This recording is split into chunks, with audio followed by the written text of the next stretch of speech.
Check. तुम्ही सगळे कसे आहात? इतना ही आता है. So first of all, cultural capital of Maharashtra और ऑक्सफोर्ड ऑफ द ईस्ट जिसको कहा जाता है, ऐसे पुणे के सभी लोगों को गुजरात का वंदन. लास्ट प्लेयर, लंबी पारी खेलनी थी लेकिन टाइम हमारे पास बहुत कम है. जितना एसेंशियल है, जितना बहुत इंपॉर्टेंट है, उतनी चीज़ें मुझे बतानी है. सी, यूपीएससी हो या मैंने जीपीएससी क्लियर किया क्लास 1, गुजरात में रैंक 34 था. यूपीएससी क्लियर किया, rank 570, IPS, becoming the youngest IPS of Gujarat at such a early age. And then people come to you and बोलते हैं आप बहुत नसीबदार है, you are very lucky. I tell them in reverse, luck favours the brave. कोई अपना luck साथ में लेके नहीं आता, वो बनाना पड़ता है. अगर आपके पास रिस्क लेने का एटीट्यूड है, सी मैं गुजराती हूं and we know the business, and business का एक ही फंडा है, higher the risk higher the profit. So अगर 8:30 को आपका एक्सीडेंट होता है और 9 o'clock आप मेंस की एग्जाम देने जा सकते हैं, इंटरव्यू से पहले 1 महीने तक आप हॉस्पिटलाइज्ड है और उससे 1 वीक पहले आप दिल्ली जाके उसकी प्रिपरेशन कर सकते हैं, तो luck has to come with you. उसको आना पड़ेगा और आपको आईपीएस बनाना पड़ेगा. लोग बोलते हैं कि एक्सीडेंट के बाद आप जाके आए एंड ऑल. तो द सिंपल था कि मैं एग्जाम के लिए निकला, मेंस मेरा था, सुबह GS3 का पेपर था. 8:30 को मेरा स्कूटी स्लिप हो गया, मेरा लिगामेंट इंजरी हो गया, लेफ्ट हैंड में इंजरी था, सीट से ब्लीडिंग हो रहा था. लेकिन मेरे पास 2 ऑप्शन थे. मैं खड़ा हुआ, मैंने देखा, okay my right hand is safe, and I decided I go to the exam hall and write the exam. मेरे पास 2 ही ऑप्शन थे. या तो मैं वहां से उठ के रोने लगूं, यार मेरे साथ ही ऐसा क्यों हुआ, मेरा एक्सीडेंट हो गया, मेरा मेंस खराब हो गया, और हॉस्पिटल जाओ. या दूसरा ऑप्शन था कि मैं देखूं कि मैं 3 घंटे और सर्वाइव कर सकता हूं. हाँ कर सकता हूं. मैं मेंस के लिए एग्जाम हॉल में गया. ये जितने भी फोटोग्राफ्स लगे हैं, सर ने जैसे बताया कि जितने भी इंसान सक्सेसफुल हुए, अगर आप उसकी लाइफ स्टोरी देखेंगे तो कहीं ना कहीं एक मोमेंट आता है जहां पे वो इंसान की जो स्ट्रगल है वो पीक पे हो जाते हैं. वो इस मोमेंट पे आपको डिसाइड करना है कि आपको वहां से यू टर्न लेना है या आपको वहां से आगे निकलना है. इन सब लोगों ने डिसाइड किया कि उनको वहां से आगे निकलना है. एंड दैट इज द फंडा ऑफ लाइफ. सक्सेस उन्हीं को मिलता है जो इस स्ट्रगल वाले मोमेंट से आगे निकलने की सोचता है. जब भी आपको लगे कि आपके सिर पे बहुत मुसीबत है, जब भी आपको लगे कि आप हर तरह से गिर चुके हैं, जब भी आपको लगे कि आपके पास कोई ऑप्शन नहीं है, तब एक चीज आप अपने दिमाग में लाइएगा कि यही मोमेंट है जहां से आपकी तकदीर बदलने वाली है. क्योंकि डायमंड जो होता है वो जितना ज्यादा घिसता है उतनी ज्यादा उसकी वैल्यू होती है. सोना जो होता है वो जितना ज्यादा तपता है उतनी उसकी वैल्यू होती है. अगर आप जिंदगी में तप रहे हैं, अगर आप जिंदगी में घिस रहे हैं, अगर आपको लग रहा है कि आप हर तरह से मुसीबतों में गिरे हुए हैं, तभी आपकी जो वैल्यू है वो बढ़ने वाली है. और यही मेरा एटीट्यूड रहा है. लोग बोलते हैं कि तुम्हारी फाइनेंशियल कंडीशन ठीक नहीं थी, पापा इलेक्ट्रिशियन थे, मम्मी हाउसवाइफ थी, डायमंड के कारखाने में काम करती थी, उसके बाद उन्होंने मैरिज में रोटियां बनाने का काम किया और उस तरह से मैं पढ़ा. लेकिन जब मुझे पूछा जाता है कि ऐसी कौन सी चीज है आपकी लाइफ में जो आप बदलना चाहते हो, एंड आई सेड नथिंग. क्योंकि अगर वो चीजें नहीं होती मेरी लाइफ में तो शायद आज आपके सामने मैं नहीं होता. तो अगर लाइफ में प्रॉब्लम्स है, अगर लाइफ में स्ट्रगल है, जैसे सर ने बोला है struggle is a part of life, and I strongly believe in that. क्योंकि अगर हम दिल्ली में थे, मेरे दोस्त के साथ में निकला बाहर घूमने, तो बोलता है यार ऐसी लाइफ चाहिए, कोई मगजमारी नहीं, आराम से बैठते पूरे दिन एसी वाले कमरे में, बहुत सारे पैसे हैं और कोई टेंशन नहीं, ऐसी लाइफ चाहिए मुझे. मेरे पास ऑप्शन है. बोलता क्या? बोला देख सामने एटीएम का रूम दिख रहा है, एसी वाला कमरा है, बहुत सारे पैसे, कोई मगजमारी नहीं, जॉब ले ले. क्यों IAS IPS में दिमाग खराब कर रहा है? अगर स्ट्रगल नहीं चाहिए तो you have to compromise with that life. जब भारत वर्ष का सपना चंद्रगुप्त ने देखा, चाणक्य ने देखा, और उस भारतवर्ष को बनाने के लिए जब ये संघर्ष जारी था, और तब नंद के राजा धनानंद की डॉटर दूरदराज से चंद्रगुप्त को प्यार हो जाता है, और जब चाणक्य उनको बोलते हैं कि नहीं, तुम्हें उससे दूर रहना है, और तब चंद्रगुप्त बोलता है, आचार्य कभी कभी सोचता हूं कि जिंदगी में या ये भारत के सम्राट बनने के लिए इतना त्याग, इतना बलिदान ना देना होता तो। और तब चाणक्य रिप्लाई करते हैं, तो हर कोई भारत का सम्राट होता। This is the fundamental rule of life. अगर आईएएस बनने के लिए, आईपीएस बनने के लिए सैक्रिफाइस करना नहीं पड़ेगा, अगर उसके लिए आपको त्याग नहीं करना पड़ेगा, तो आज पूरे इंडिया में हर घर में आपको आईएएस आईपीएस मिल जाएंगे। So when you are entering into this game of UPSC और MPSC, make sure that you have to sacrifice anything which will take you to your goal. लेकिन प्रॉब्लम ये है कि हमें टेंशन होती है, यार दोस्त की एंगेजमेंट है, उसकी बर्थडे पार्टी है, उसकी शादी है, अटेंड नहीं करूंगा तो बोलेगा मैं तेरी शादी में नहीं आऊंगा, एंड ऑल। लेकिन बिलीव मी, जब आप आईएएस बन जाओगे, वो सामने से याद दिलाएगा, भाई इनविटेशन कार्ड नहीं भेजा तूने। समझ रहे हो?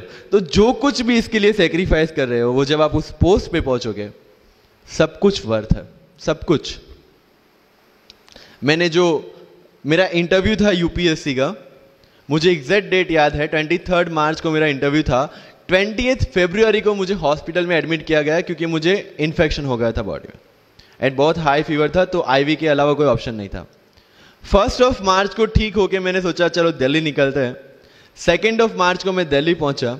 3 मार्च को वापस से टॉन्सिलाइटिस का अटैक होने की वजह से फ्लाइट लेके वापस से पालनपुर, अहमदाबाद, अगेन हॉस्पिटलाइजेशन। 15 मार्च को I got relieved from the hospital. 16 मार्च को मैं दिल्ली पहुंचा, और 23 मार्च को I gave my UPSC interview. तो 1 महीने का हॉस्पिटलाइजेशन। उसके बाद जब दिमाग में ये था कि मेरे साथ जो लोग इंटरव्यू दे रहे हैं वो 1 महीने से प्रिपरेशन कर रहे हैं, एंड 1 महीने से मैं हॉस्पिटल में था, again I thought this is the moment to prove yourself. I went to the interview, और पूरे इंडिया में 2nd highest marks in interview. This is not to say कि मैंने कितना अचीवमेंट लिया, this is just to say UPSC is all about this. मैंने कोई preparation नहीं की थी यूपीएससी के लिए, इंटरव्यू के लिए, but again I scored good marks in interview, because UPSC सिर्फ आपका नॉलेज चेक नहीं करता। Make it very clear in your mind, जैसे सर ने बोला, it's a game of wisdom. आपको पहले ऑफिसर बनना पड़ेगा यहां से। यूपीएससी का काम तो सिर्फ थप्पा लगाना है कि हाँ ये ऑफिसर बन गया। जितने भी आईएएस आईपीएस ऑफिसर्स को आप मिलोगे, you will realise this thing कि ऑफिसर वाली क्वालिटीज इसमें पहले से है। आप जब प्रिपरेशन स्टार्ट करते हैं तभी से समझ लीजिए कि आपकी आईएएस और आईपीएस की ट्रेनिंग भी स्टार्ट हो गई। बिकॉज जो क्वालिटीज आपको चाहिए as an officer, as a IAS, as an IPS, क्या क्वालिटीज चाहिए? फर्स्ट ऑफ ऑल कॉन्फिडेंस, कि जब आप उस सीट पे बैठते हैं, आपके सामने कोई भी क्वेश्चन आएगा, you will be able to handle the issue. ये कॉन्फिडेंस लेके आपको उस सीट पे बैठना है। यही कॉन्फिडेंस चाहिए when you start the preparation. Decision making, अगर हर एक टॉपिक पे आप हर एक कोई को पूछने जाते हैं, भाई इसमें कौन सी बुक पढूं, इसमें क्या पढूं, इसमें क्या करूं, then you are not suitable for this exam. लोग बोलते हैं कि 1 साल में प्रिपरेशन, जैसे मैंने जून 2016 में मैं दिल्ली गया, और जून 2017 में मैं अपियर हुआ, and I clear UPSC and GPSC. People से कि सर 1 साल की मेहनत में आपने एग्जाम क्लियर कर दिया। यस, टेबल और चेयर पे बैठ के करने वाली मेहनत 1 साल की थी, लेकिन उसके पीछे की मेंटल प्रिपरेशन कितनी पुरानी थी। जब मैं प्राइमरी स्कूल में था तब सोचा था कि आईएएस बनना है, और तब से मेरी जो जर्नी है, तब से मेरा जो टेम्परामेंट है, तब से मेरा जो एटीट्यूड है, वो इसी डायरेक्शन में था। जब कॉलेज में था तब मैंने एनजीओ स्टार्ट किया, 3 एनजीओ से मैं जुड़ा था। जब लोग सोशल मीडिया, व्हाट्सएप और फेसबुक पे बिजी थे, मैं वहां स्लम में जाके बच्चों को पढ़ा रहा था। क्यों? क्योंकि मुझे पता था कि फ्यूचर में यही काम करना है, क्यों ना अभी से उसकी ट्रेनिंग ले लो। So I have invested my each and every moment for this goal, because जो पर्सनालिटी टेस्ट लास्ट में यूपीएससी लेता है, इंटरव्यू नहीं है वो, we consider it as interrogation. Interview को इंट्रोगेशन लेके चलते हैं, वहां पे पूछताछ होगी नहीं। अगर यूपीएससी के इंटरव्यू में 10 में से 9 क्वेश्चन के आंसर भी आप सॉरी सर और sorry ma'am I don't know कह के देते हैं, उसका कोई इंपैक्ट नहीं पड़ता। इंपैक्ट पड़ता है वो 9 क्वेश्चन न आने का प्रेशर आप कैसे हैंडल करते हैं। आपके पसीने छूट जाते हैं या आप वही टेम्परामेंट के साथ इंटरव्यू कंटिन्यू करते हैं। मार्क्स उस चीज के, मार्क्स है आपकी सोच के। एक ऑफिसर के तौर पे जब आपको आईएएस या आईपीएस की सीट पे बिठाया जाएगा, how will you treat the citizens of this nation? What will be your attitude to each and every person who is going to come and meet you? These things are being tested during UPSC interview. और इस सारी journey में अगर सबसे important कोई चीज है तो that is your learning attitude, और not for UPSC, for life even. Because when I am speaking in front of you in Hindi and English, to be very clear, I belong to rural background of Gujarat, और मेरा study जो हुआ है वो पूरा Gujarati medium में हुआ है, गवर्नमेंट स्कूल में। 12th तक का स्टडी मेरा गवर्नमेंट स्कूल में हुआ है, गुजराती बोर्ड में, गुजराती मीडियम में। And yet I can give my UPSC interview in English in Delhi and score such marks. Where did it come from? कहां से आता है ये? मुझे अभी भी याद है, मेरा college National Institute of Technology Surat था, जहां पे मेरे साथ जो पढ़ने वाले बच्चे थे वो सारे सीबीएसई आईसीएसई वाले थे, और मैं एज ए एलियन वहां पे पहुंचा था, क्योंकि तब मुझे पता चला कि मैकडी जैसा भी कुछ है और उसमें बर्गर जैसा भी कुछ मिलता है। That was my first exposure to any metro city. And जब मैं उनसे इंटरेक्शन करता था और इंग्लिश बोलने की ट्राई करता था, तो जैसे संजू मूवी में इंग्लिश दिखाया गया है गुजरातियों का, जो जीरो को जीरो बोलते हैं, उसी तरह I was also like that. Mother tongue influence आ जाता है, it's very obvious. So I use to speak notes and not notes, और डोर एंड नॉट डोर, और don't and not don't. So they used to make fun of me. Safin, it's not don't, it's don't. Okay, fine. I had 2 options. Either I stop speaking English with them or improve on that and go ahead. I decided the second option. When I started my preparation of civil services, जो English medium में करनी थी, वाजीराम में मैंने coaching किया, जहाँ पे पूरा इंग्लिश मीडियम में था, सारे सब्जेक्ट्स मेरे लिए नए थे। I started from the scratch. I started from the English medium NCERT of standard 5 and 6, Gujarati dictionary, Gujarati to English dictionary, and then I started my preparation. कभी कभी ऐसा होता था कि द हिंदू का पूरा एडिटोरियल पढ़ लिया और उसके बाद आई वाज लाइक कि मैंने क्या पढ़ा। ये होगा, सबके साथ होगा। बट उस जगह अगर आप टिक गए, उस जगह अगर आपने पेशेंस रखा, उस जगह आपने अगर सर्वाइव कर दिया, तो इस एग्जाम में भी सर्वाइव कर जाओगे। क्योंकि यूपीएससी की जो रेस है उसमें कभी भी कछुआ, कभी भी खरगोश नहीं जीतेगा। इसमें जीतने वाला ऑलवेज कछुआ ही होगा, जो स्लो बट स्टेडी रहेगा।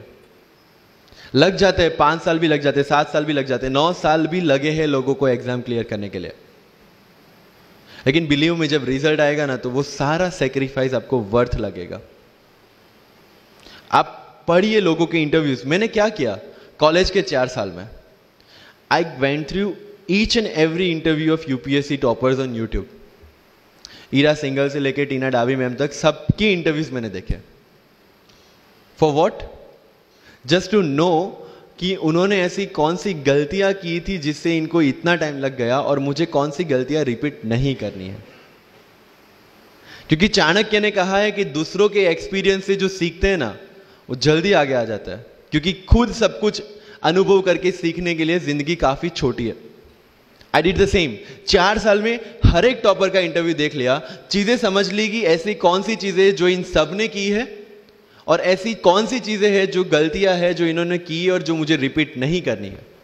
सो जब युद्ध के मैदान में हम उतरते हैं, इस चक्रव्यूह में उतरते हैं, तो अभिमन्यु की तरह नहीं, अर्जुन की प्रिपरेशन के साथ उतरना है कि हमें पता होना चाहिए कि इससे बाहर कैसे निकले। I did the same. College के 4 साल इंटरव्यूज देखे, ब्लॉग्स पढ़े, समझा कि इसमें कॉमन मिनिमम क्या है। वो जो कहानी अगर आपने सुनी हो कि शार्पनिंग द एक्स, रोज अगर आप पेड़ काटने के लिए जाते हैं तो you have to sharpen your axe, otherwise day by day आपकी जो एफिशिएंसी है वो कम होती जाएगी। 4 years in my college I sharpen my x, जिससे 1 साल में मुझे कहीं पे रुकना ना पड़े। This was the strategy. आज मेरे पास काफ़ी मैसेजेस आते हैं, sir please give me your strategy. I am sure आप में से काफ़ी लोगों ने किसी टॉपर्स को पूछा होगा, please share your strategy. Why? हर एक की स्ट्रेटजी अपनी खुद की होती है। अगर आज 990 लोग यूपीएससी में सिलेक्ट हुए तो यू विल गेट 990 स्ट्रेटजीज, क्योंकि हर एक की स्ट्रेंथ और हर एक की वीकनेस अलग है। You have to understand this. आप कभी डॉक्टर के पास जाते हैं बीमार होके, और कभी डॉक्टर को यह बोला है, सर जो आगे वाले पेशेंट को दी ना, मुझे वही मेडिसिन चाहिए। डिड यू से लाइक दैट? नो, क्योंकि उसकी बीमारी अलग है, मेरी बीमारी अलग है। सेम चीज विथ यूपीएससी, आपकी स्ट्रेंथ और आपकी वीकनेसेस अलग है, किसी टॉपर की स्ट्रेंथ और किसी टॉपर की वीकनेसेस अलग है। Why should I walk on the same path, जबकि मुझे पता है कि वो मेरे लिए बना ही नहीं। I have to create my own path. मेरा यूपीएससी का जो बुक लिस्ट है वो अगर आप देखेंगे ना, तो यू विल फाइंड कि ये completely out of the box book list है। मैंने कभी लक्ष्मीकांत नहीं पढ़ी। आई नो यूपीएससी फ्रेटर्निटी के लिए ये बहुत बड़ा स्टेटमेंट है। I never read Shankar IAS, I never read Yojana, I never read Kurukshetra. I didn't do writing practice for mains. मैंने मेंस में GS2, GS3, GS4 का एक एक पेपर, एक ऐसे और ऑप्शनल का एक एक पेपर लिखा है। That's all about my writing practice, because I knew what are my strength and what are my weaknesses. Mains में 3 चीजें होती है, handwriting, speed and content. When I was so sure about my handwriting and my speed, why should I waste my time on writing the papers? Instead of that, I focused on improving my content. Getting my point? So if you are the aspirant की जिसको लगता है कि 3 घंटे में मेरे से paper finish नहीं होता, then go for writing practice. Then write as much as you can because you need that. But किसी टॉपर ने 50 पेपर लिखे हैं, 3 टेस्ट सीरीज ज्वाइन किया है, इसलिए मुझे भी करना पड़ेगा। No, that is not the rule in UPSC. किसी ने ये टेस्ट सीरीज ज्वाइन की, मैं वहां चला गया, किसी ने वो टेस्ट सीरीज की, मैं वहां चला गया। No, you have to create your own path, and this was the biggest part of my UPSC preparation. सुनो सबकी, करो मन की। This is applicability of your mind, क्योंकि आपकी स्ट्रेंथ, आपकी वीकनेस आपसे ज्यादा अच्छा कोई नहीं जानता। आपके पेरेंट्स भी नहीं, आपका सबसे क्लोज टीचर भी नहीं। आपको 3 बार चीजें पढ़ के समझ में आती है, किसी को 5 बार पढ़ के समझ में आती है, किसी को 1 बार समझ में आ जाती है। But I want follow the same path जो आगे लोगों ने फॉलो किया है, वो मेरे लिए बना ही नहीं है। I have create my own path. Getting my point? Yes और नो? सो जो मजदूरी है वो सड़क पे एक इंसान 12 घंटे गड्ढा खोद के भी करता है, और एक टॉप कंपनी का सीईओ भी 12 घंटे दिमाग चला के मेहनत करता है। लेकिन how he is different from that person on the road? Because he uses his mind. In UPSC we are suppose to do the same. मुझे पता चला कि भाई लक्ष्मीकांत मेरी मेंस की रिक्वायरमेंट फुलफिल नहीं करता, प्रीलिम्स जैसे सर ने बताया was not into consideration. I know कि उसमें सिर्फ एक ब्रिज क्रॉस करना है, एक हर्डल क्रॉस करना है। अगर मैं प्रीलिम्स में 180 भी लेके आया, 190, इवन 200 भी लेके आया, तो मेंस में तो मैं सबके बराबर ही खड़ा हूं। Why to waste your time and energy on something which is just qualifying? Instead of that, put your focus and energy to something, mains and interview, कि जिसकी वजह से आपको सर्विस मिलना है। Good marks in mains ensure that you are in the list. Good marks in interview ensure that you get the service of your preference. Prelims is about quality. Mains is about quantity. Prelims में always मेरा target एक ही था, जो भी test में देता था, जो भी मैं सॉल्व करता था, I just need to cross 120, that's all. जितना सेफली मैं 120 क्रॉस कर लेता था, I put the paper aside, क्योंकि आज तक यूपीएससी का कट ऑफ कभी 120 से ऊपर गया नहीं और जाने वाला नहीं है। That was very clear in my mind. So minimum risk लेके मैक्सिमम आउटपुट लेना वो प्रीलिम्स का काम था, एंड उसके लिए आपको सिर्फ प्रैक्टिस ही चाहिए। As sir said, there is no separate preparation for prelims. What I did, January तक मेंस ओरिएंटेड प्रिपरेशन, February से I started test series. Vajiram में January से टेस्ट सीरीज स्टार्ट हो जाती है। I started test series, I started revising the things, and then prelims आ गया, दे दिया, खत्म। Even I am telling you, 27th of April को मेरा रिजल्ट आया सिविल सर्विस 2017 का। I got 570 rank. I was sure that I'll get IPS, but again that IAS वाली चीज, तो फॉर्म फिलअप किया हुआ था। I'm like, okay चलो दे देते आई। सो 15-20 दिन तो सेलिब्रेशन में निकल गए, रिजल्ट आया, आईपीएस बन गए, अच्छा है, चलो सही। बाकी बचे थे मेरे पास 1 वीक 1.5 वीक, जिसमें से मेरे पास पढ़ना, तो पढ़ूँ क्या। आई टुक विजन 365, जिसमें से मैंने पढ़ना स्टार्ट किया, वो भी नॉट विथ फुल हार्ट, क्योंकि एक बार जो आपका सेलिब्रेशन चल रहा है, एक सेंस ऑफ सिक्योरिटी आ जाती है। मैंने जैसे तैसे किया, लेकिन विजन में से इस बार कुछ पूछा नहीं, किसी में से कुछ नहीं पूछा 2018 में तो, but still I clear the prelims based on the last year preparation. मेरे साथ जिन्होंने 2018 की प्रिपरेशन की थी, जो 12 साल से 18 के लिए जो लड़ रहे थे, they couldn't clear the exam. Why? Because prelims is just a mind game, you have to understand that. सबसे अच्छी बात प्रीलिम्स में ये है कि आंसर आपकी आंखों के सामने है, जो मेंस और इंटरव्यू में नहीं है। So it's the most safest game. You just need to understand the trick which UPSC follows, where it can misguide you. तो अगर आपने यूपीएससी के पिछले 15-20 साल के पेपर आपने देख लिए हैं, तो आपको समझ में आ जाएगा कि यहां पे गड्ढा है। अगर यूपीएससी ने इस टाइप का स्टेटमेंट रखा है, तो you have to be careful about this. But होता यह है कि हम विजन वाजीराम की टेस्ट सीरीज करके जाते हैं, हमारा माइंडसेट उस हिसाब से बन गया है, and then we try to attempt UPSC. So मेरा स्ट्रिक्टली एक ही चीज आपको कहना है कि अगर आपका प्रीलिम्स जून में है, तो मिड ऑफ मई तक सारी टेस्ट सीरीज खत्म कीजिए। लास्ट 15 डेज में सिर्फ यूपीएससी के प्रीवियस ईयर के पेपर्स कीजिए, तो आपका जो माइंडसेट है वो यूपीएससी एंगल से सेट हो जाएगा। फिर you will not target the prelims exam from Vision और Vajiram point of view, you will do it from UPSC point of view. This is mind game. See, this can not be taught in any class और this can not be written in any book. This you have to understand by yourself. Wisdom जो sir ने बोला, अगर 5 लाख लोग prelims में बैठते हैं और 15,000 क्वालिफाई करते हैं, what is different with those 15,000? There are certain keys जो आपको पकड़नी है प्रीलिम्स के लिए। Test series is a practice test. हम क्या करते हैं, टेस्ट सीरीज दे दिया, मार्क्स देख लिए, खत्म।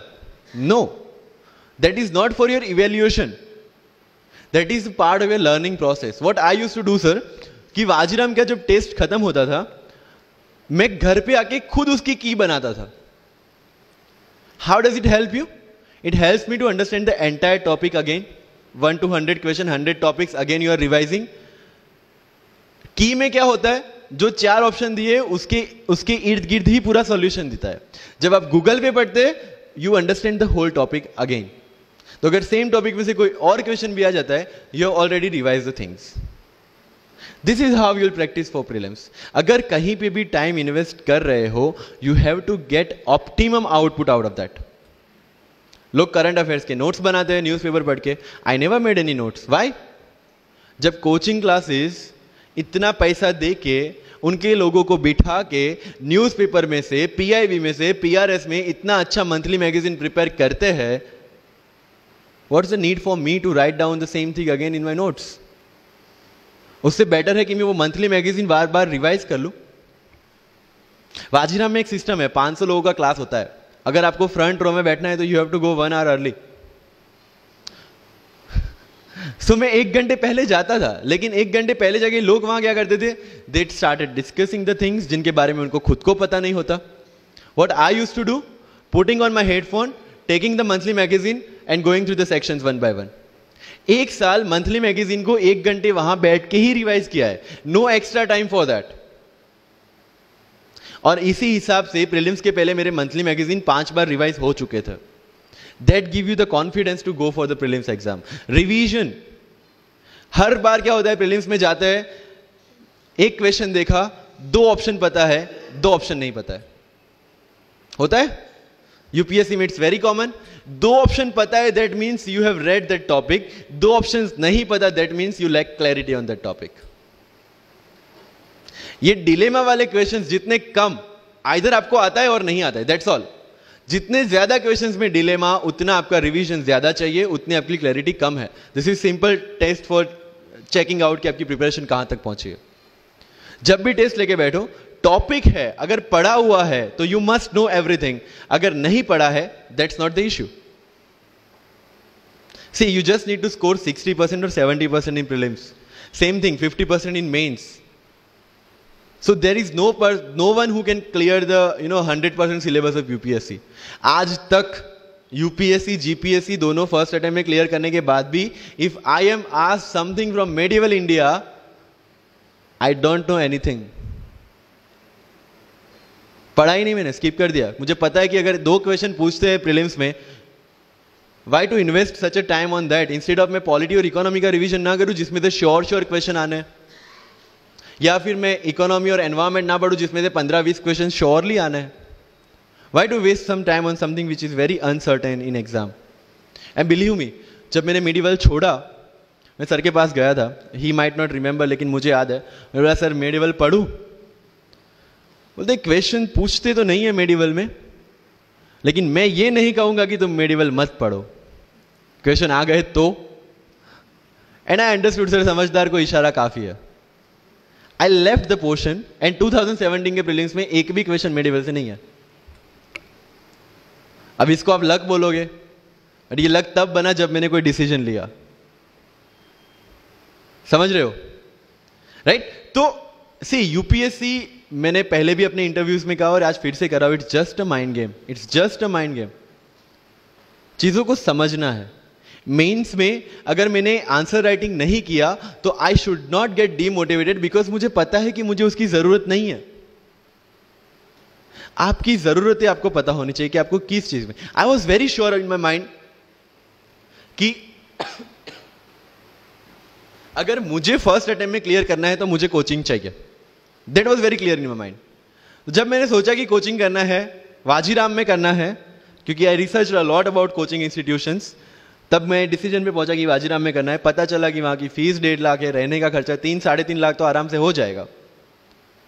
अरे घर में टोटल सेविंग 10,000 से ज्यादा नहीं थी उस time, but I saw the dream, करना है, यहीं से करना है। एंड फिर गांव से एक बिजनेसमैन ने बोला कि ठीक है, you go to Delhi, you pursue your dream, I will finance your expenditures. But ये तब हो पाया जब I saw the dream without considering the situations. इसलिए ओम शांति ओम का एक डायलॉग जो मुझे सबसे ज्यादा फेवरेट है, अगर किसी चीज को पूरी शिद्दत से चाहो तो सारी कायनात तुम्हें उससे मिलाने की साजिश में लग जाती है। मेरे साथ ऐसा ही हुआ, क्योंकि मैंने शिद्दत से चाहा था यूपीएससी को, और जिस दिन दिल्ली में मैंने पैर रखा था उसी दिन मेरे दिमाग में क्लियर था कि मेरा फर्स्ट अटेम्प्ट ही मेरा फाइनल अटेम्प्ट होगा। इस मेंटालिटी के साथ, सी होप्स वी कैन डू, हम ड्रीम्स देख सकते हैं, रिजल्ट क्या आना है वो अपने हाथ में नहीं है। तो जब प्रिपरेशन कर रहे हो और अगर दिमाग में आता है होगा कि नहीं होगा, होगा कि नहीं होगा, टेल मी वन थिंग, वो आपके हाथ में है क्या? Is that in our hand? Result क्या होगा? No. What is in our hand? Working, giving your 100% for this exam and with proper strategy, that is in my hand. I will do it. और अगर इतनी शिद्दत से मेहनत की है 100% देके और फिर भी एग्जाम नहीं होता, believe me, you won't be dissatisfied, you won't be demotivated, you will feel I gave my 100%, आगे उसकी मर्जी। ये एटीट्यूड के साथ रहना है इस एग्जाम में। मेरी बातें थोड़ी मैं ये नहीं बोलूंगा कि यूपीएससी में प्रीलिम्स में 2 पेपर होते हैं, मेंस में 9 पेपर होते हैं, इंटरव्यू इतने मिनट का होता है। No, that is very much available on internet. What I want to focus is what are the pre requirements to enter into this field. इस चक्रव्यूह में उतरने से पहले कौन सी तैयारी आपको करके उतरनी है। And the very first and most important is confidence. मुझे याद है मेरे क्लास में एक स्टूडेंट था who was a doctor, वो प्रिपरेशन कर रहा था। जब भी क्लास में कोई भी क्वेश्चन पूछा जाता था ना, he was always ready to answer। कोई भी, irrespective of the subject, irrespective of the faculty, answer उसके पास रेडी था। and my friends are, भाई he is so talented, so intelligent, हमसे कैसे हो पाएगा? I mean, like, why do you judge yourself based on his own parameter? UPSC में एक vacancy नहीं है, there are 1000 vacancies। अगर वो एक भी लेगा तो 999 है हमारे लिए। Why to think about that one seat? And he couldn't clear the prelims of that year, even 2018 वाला भी। So understand this, it's not about your intelligence, it's not about how much you know, it's about how well you can express the things। So अगर mains में questions के answer लिखने हैं, facts लिख के आ जाओगे, you will feel that you won't get selected in exam। Because it's about understanding, you have to connect the links. Current affairs में अगर कुछ पूछा है तो उसको बेसिक्स के साथ आप कैसे कनेक्ट कर रहे हैं, अगर ज्योग्राफी में कुछ पूछा है तो हिस्ट्री के साथ आप कैसे कनेक्ट कर सकते हैं, हिस्ट्री में कुछ पूछा है तो इसको इकोनॉमिक्स के साथ, सोसाइटी के साथ कैसे कनेक्ट कर रहे हैं। These are the things you need to learn in UPSC. But इन सारी चीजों के लिए, whether you appear for prelims, whether you appear for mains, और whether you appear for interview, one thing is very much needed, that is your confidence. और कहां टूटता है ये confidence? If I am reading current affairs for Vision IAS और मेरा दोस्त insight लेके बैठा है, तब मेरे में इनसिक्योरिटी आ गई, यार ये इनसाइट पढ़ रहा है, मैं विजन कर रहा हूं, कहीं छूट गया तो। आपने इनसाइट स्टार्ट किया, फिर कोई नेक्स्ट आईएएस का लेके आ गया, यू विल फील लाइक यार नेक्स्ट आईएएस करना पड़ेगा। उसने नेक्स्ट आईएएस, आपने नेक्स्ट कोई वाजीराम लेके आ गया, कहां पे भटकेंगे? You have to stick to one resource, क्योंकि यूपीएससी का सिलेबस सेम है, हर एक क्लासेस का मटेरियल सेम है। डिफरेंस कहां आता है कि 10 बुक लोग एक बार पढ़ते हैं, एक बुक आप 10 बार पढ़ रहे हैं। मुझे याद है जब मैं ये 1 घंटे में वाजीराम का करंट अफेयर्स पढ़ता था, वहां पे बैठ के everybody was with Vision IAS current affairs, but I was very much clear कि विजन के करंट अफेयर से they can clear the prelims, but mains का कंटेंट नहीं मिलेगा। जो मैं पढ़ रहा था that was specifically design for mains, and I continue this Vajiram without getting affected what other people are doing.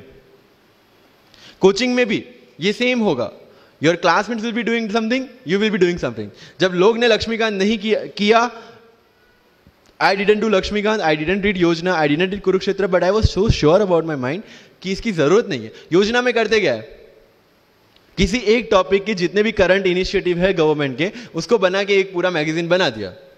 When you are reading the newspaper, when you are watching the Rajya Sabha TV, when you are reading the monthly magazines, जो सारी current affairs को ही cover कर रहा है, तो उसी चीजों को उन्होंने सेग्रीगेट करके अलग दिया है। अब उसमें आप 3 घंटे अलग से वेस्ट करो, उससे बेटर है कि वो 3 घंटे उसी चीजों पे डालो जहां पे आपने ऑलरेडी पढ़ रखा है।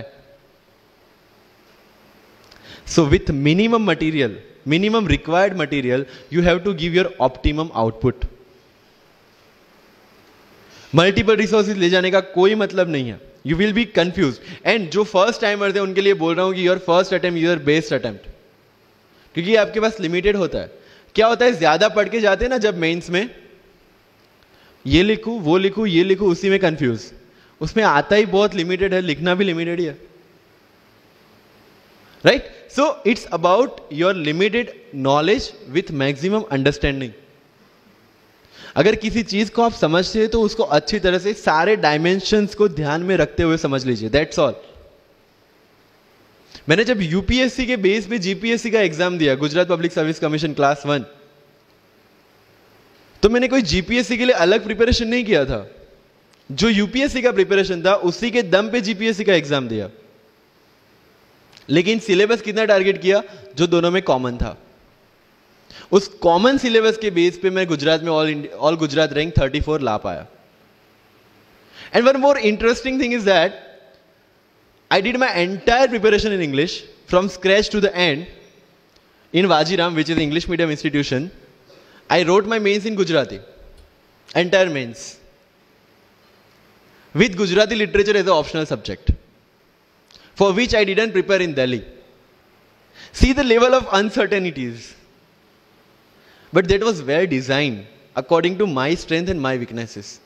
I knew कि मेरा schooling Gujarati medium में हुआ है, the way I can express in Gujarati, I cannot express in English, and UPSC mains is all about ethics, essay and optional, in which you have to write your own thoughts. Why should not I join Gujarati medium? Preparation English में था, लेकिन वो किस लिए था? To understand something. Once you have understood something, you can represent in English as well, Gujarati as well, Hindi as well. So medium का तो कोई क्वेश्चन यूपीएससी में कहीं पे भी नहीं आता है, believe me. If you have understood the things well, you can represent in any language. And UPSC don't see your fluency and accuracy in the language. It sees your clarity and the way you express the thoughts. So never ever be confused about your medium of exam. Choose the medium जहां पे आपको लगता है कि आप अपना 100% दे सकता है। और अगर फिर भी confusion है, take a essay topic write down one essay in Marathi or Hindi or whichever language you are confused with, and write the same topic in English. Get it evaluated by yourself only and see where you have given your 100% and optimum output. That is your language which you can choose for the mains. That's all. UPSC में interview English में दे या हिंदी में दे, जिस language में आप अच्छे से clarify कर सकते उसी लैंग्वेज में देना है. That's all. सर कितने घंटे पढ़े? One test. रात को जब सोने जाते हो अपने आप से पूछो कि आज के दिन में कितना टाइम वेस्ट किया. वो वेस्ट होता टाइम जब कम होता दिखे, समझ लेना कि you are on the right track. Never ever go with the quantitative parameters. 2 chapter खत्म करने हैं, 5 चैप्टर खत्म करने हैं, 15 घंटे पढ़ना है. No, it's very mechanical. You have to be very careful about these things. And one very, very clear thing which the classmates of mine have done the mistake, never go for any shortcut. It will never help you in UPSC. लोग क्या करेंगे? Monthly magazine पढ़ेंगे through out the preparation, और फिर last 2 महीने में they will take 365. जब पढ़ा है और उसी में से वो मटेरियल बना है, तो जो चीजें पढ़ी है उसी को बार बार रिवाइज करने का क्यों हम नहीं सोचते? When you will read one thing for 5 times, 6 times, believe me, you will get the thorough understanding of that particular topic. But अगर सेम टॉपिक को आप किसी और बुक में से पढ़ेंगे ना, you will have to start from the scratch. क्योंकि माइंड की मेमोरी जो जिस हिसाब से काम करती है, आपको उस हिसाब से काम लेना है उसके पास से. I have never asked any senior about sir इसके लिए कौन सी बुक पढ़े, इसके लिए क्या करें. हाँ, अगर कहीं डीमोटिवेट होते हैं, कहीं आपको मोटिवेशन की जरूरत पड़ती है, कहीं आपके नेगेटिव मार्क्स कम ज्यादा हो रहे हैं या फिर प्रीलिम्स में आपका स्कोर कम है, you can definitely ask them कि मेरी मिस्टेक कहाँ पे हो रही है. बट रिक्वायरमेंट हमारी अलग है, तो ज़रूरतें हमारी अलग है, तो सोर्सेज भी हमारे अलग होंगे.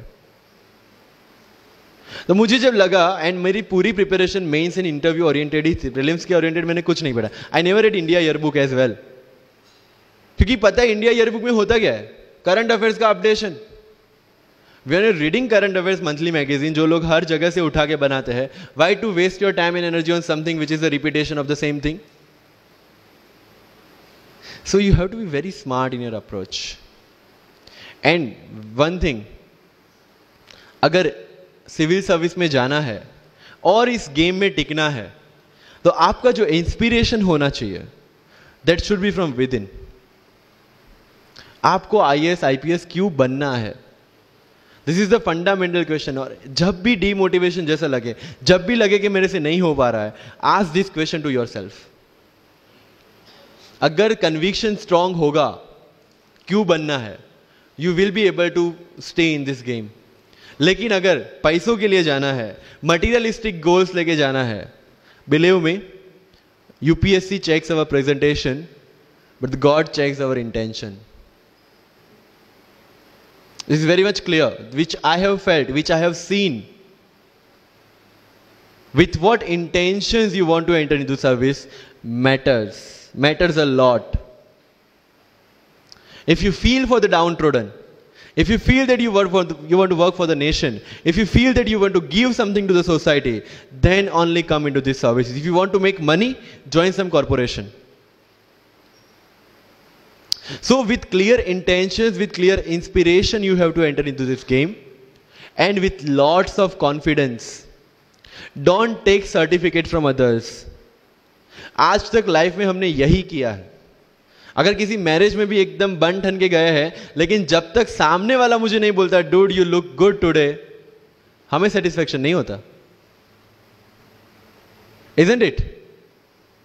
We want certificate from others. No. कोई जब तक मुझे आके नहीं बोलता कि तेरे से यूपीएससी हो पाएगा, तब तक मुझे खुद कॉन्फिडेंस नहीं होता कि मुझे यूपीएससी करना चाहिए नहीं करना चाहिए. या अगर कोई मुझे आके बोल देता है कि भाई 3, 4 साल 5 साल तो लग ही जाएंगे, तेरे बस की चीज नहीं है, अगेन मैं सोचने बैठ जाता हूं. कुछ लोग तो, मेरे गुजरात में तो ये कल्चर है, यहां पे ये कल्चर है नहीं पता, लेकिन सम पीपल थिंक पहले एमपीएससी कर लो, पहले क्लास 3 क्लास 2 कर लो, फिर यूपीएससी के बारे में सोचो. ऐसा है यहां पे? यस और no? But you have to understand कि एमपीएससी जो है, जो क्लास 3 क्लास 2 एग्जाम्स है, उसकी रिक्वायरमेंट यूपीएससी की रिक्वायरमेंट से कंप्लीटली अलग है। अगर एमपीएससी ये पूछता है कि स्टैच्यू ऑफ यूनिटी कहां बना है या किसने बनाया है, उसमें कितना केजी गोल्ड यूज हुआ है या उसका आर्किटेक्ट कौन था, UPSC will ask statue of unity होना चाहिए या ना होना चाहिए। This people will ask you Panipat का फर्स्ट बैटल कहां पे हुआ था, सेकंड कहां पे हुआ था, थर्ड कहां पे हुआ था, कौन जीता था, कौन हारा था, कहां से आए थे। यूपीएससी विल आस्क यू सारे बैटल्स पानीपत में ही क्यों हुए थे। So UPSC is never about where, when and what. It's about how and why. So जो भी चीजें आप पढ़ रहे हैं, जितनी भी चीजें आपके आसपास आ रही है, ask the question why and ask the question how. Without getting biased. One thing is very much needed for this service is your critical attitude toward everything without getting influence from anyone and anything. You are not supposed to get influenced by any ideology. You are not supposed to get influenced by any one person.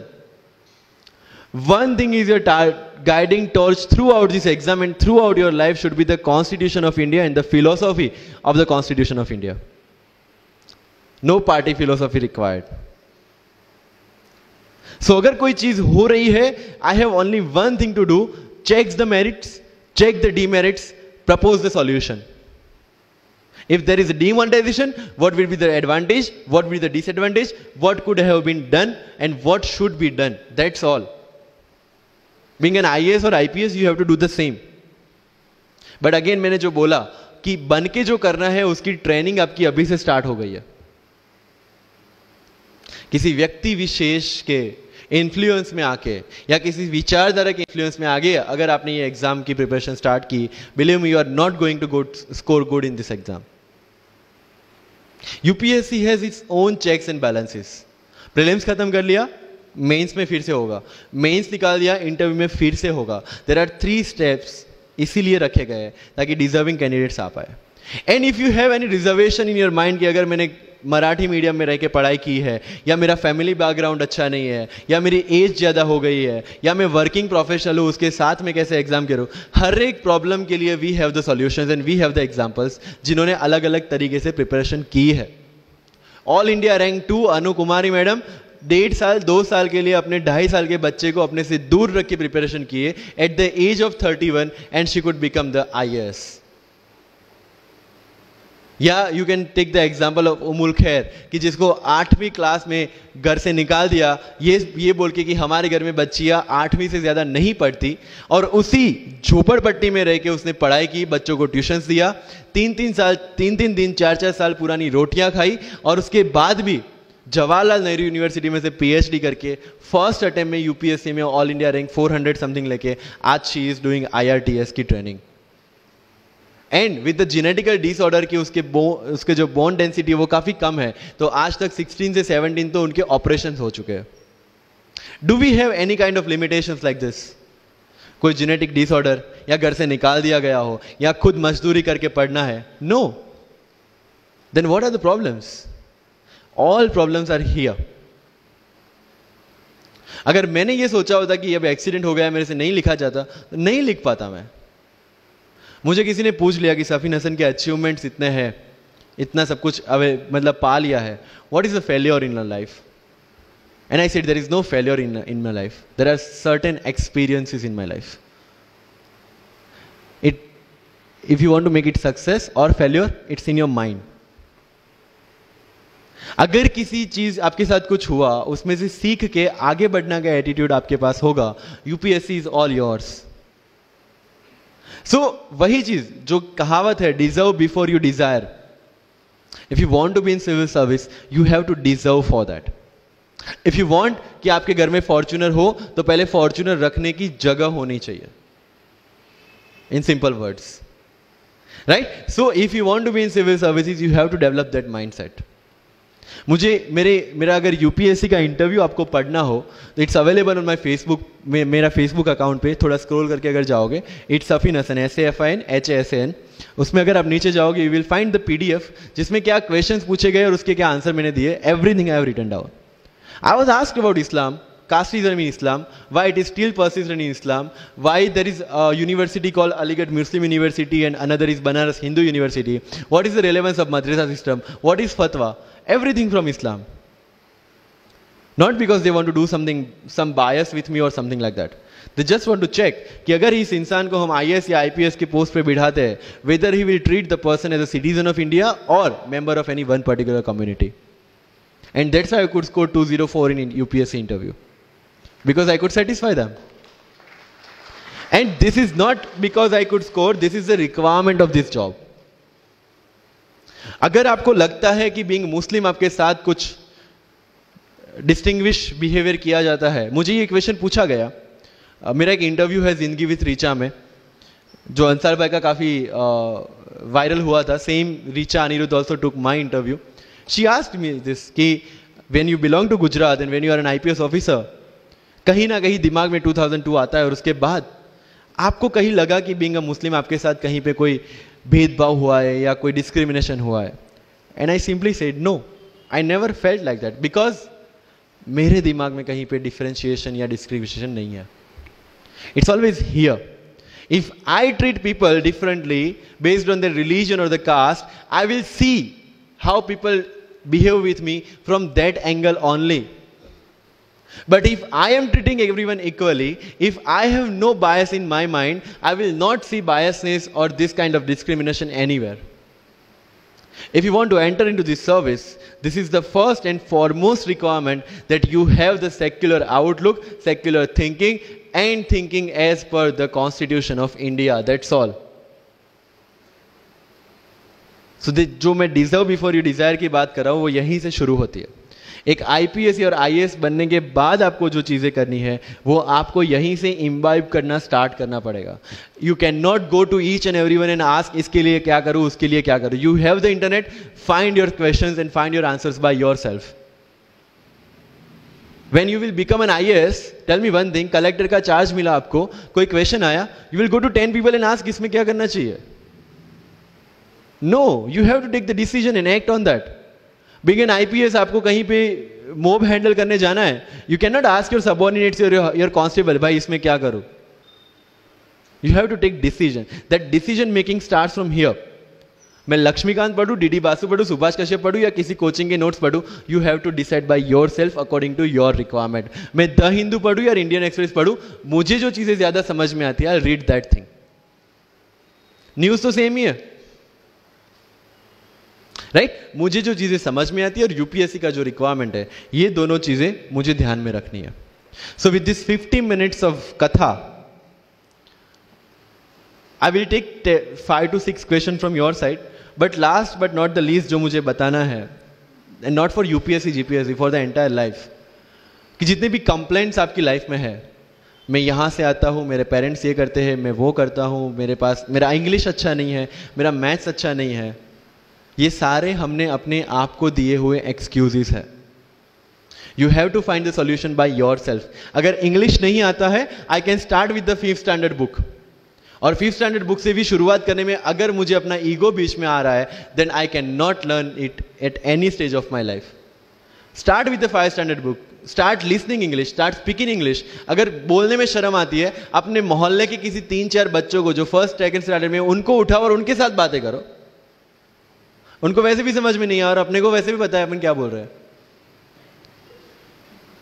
Getting my point. तो अगर वहां पे भी अगर ego बीच में आ रहा है, start doing like this, start speaking. मैं 11th-12th में था, मुझे पता था मेरा इंग्लिश कैसा है, फिर भी I used to speak English, क्योंकि मुझे पता है सामने वाले को तो वैसे भी समझ में नहीं आ रहा है. अगर किसी मूवी में इंग्लिश डायलॉग सुन लिया, पूरा दिन मेरे दिन, मतलब जहां पे भी कोई भी बात करूंगा, मैं वहां पे वो डायलॉग घुसाऊंगा. This attitude should be there. अगर आज हिस्ट्री में से या NCERT से 5 ऐसी चीजें आपने नहीं सीखी है, try to think upon that, try to ponder over that. ये मराठा साम्राज्य वाली जो नोट्स दी थी, try to make the summary out of it, कि कोई भी एडमिनिस्ट्रेशन को अगर टिकना है तो क्या क्या जरूरी है, किसी एम्पायर को अगर बनना है तो क्या क्या जरूरी है, कहां पे उन्होंने मिस्टेक की. They should have focused on the consolidation rather than expansion. They focused on the expansion rather than consolidation, and that is where they made the mistake. Till the time of Akbar, it was same, but later on, that consolidation comes into picture. UPSC में भी same है. Consolidate for your rod and then go for the expansion. अगर NCERT पढ़ी है तो उसको consolidate करो कि इसमें से क्या निकला, then go for the Bipin Chandra advance books. Getting my point? So अगर आपको भी आपका यूपीएससी का एम्पायर मजबूत बनाना है, then go for the consolidation first and then go for the expansion. तो लाइफ में जो मैं कंप्लेनिंग एटीट्यूड की बात कर रहा था, वो कंप्लेनिंग एटीट्यूड आपको कहीं पे भी नहीं ले जाएगा। You have to put all your complaints aside, start preparation. क्योंकि आज तक दुनिया ये मानती थी कि एक भी शब्द बिना बोले हम अपनी बात एक्सप्रेस नहीं कर सकते। तब हमारे साथ थे चार्ली चैपलिन, जिन्होंने एक भी शब्द बिना बोले सारी दुनिया को एंटरटेन किया। आज भी दुनिया जब ये मानती है कि सिर्फ औरतें अच्छा खाना बना सकती है, हमारे सामने संजीव कपूर, जिन्होंने पूरी दुनिया को भारत का स्वाद चखाया। आज भी अगर दुनिया ये मानती है कि अकेले इंसान से कुछ नहीं हो सकता, हमारे सामने महात्मा गांधी, जो अकेले चले थे और पूरा देश उनके पीछे चला था। आज भी दुनिया अगर ये मानती है कि धनवान बनने के लिए धनवान घर में पैदा होना जरूरी है, हमारे सामने धीरूभाई अंबानी, जिन्होंने पूरी दुनिया को एक सपना दिखाया, कर लो दुनिया मुट्ठी में। और आज रिलायंस इंडस्ट्री वर्ल्ड की और इंडिया की सबसे बड़ी इंडस्ट्री है। आज भी दुनिया अगर ये मानती है कि हम कम एज, ज्यादा एज में कुछ नहीं कर सकते, हमारे सामने अमिताभ बच्चन, जो आज भी एक साल में 3 ब्लॉकबस्टर मूवीज देते हैं। अगर आप ये मानते हैं कि सिविल सर्विस में आने के लिए आपका बैकग्राउंड होना जरूरी है, आपके सामने Shahrukh Khan without any background आज भी बॉलीवुड का बादशाह है। अगर आज तक दुनिया ये मानती थी कि हम सिर्फ धरती पे रहने के लिए बने हैं, हमारे सामने नील आर्मस्ट्रांग, जो चंद्र पे जाके आए, आज तक हम ये जानते हैं कि हम क्या है, हम क्या बन सकते हैं, ये जानने का टाइम शुरू होता है अब। Thank you so much.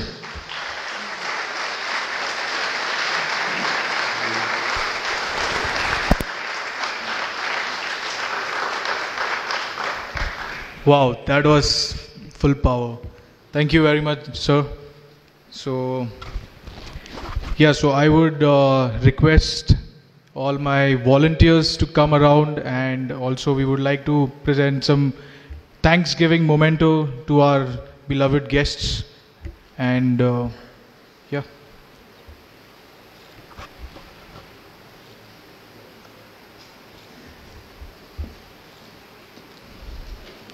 Also, after this, we would like to open our podium for a question answer round.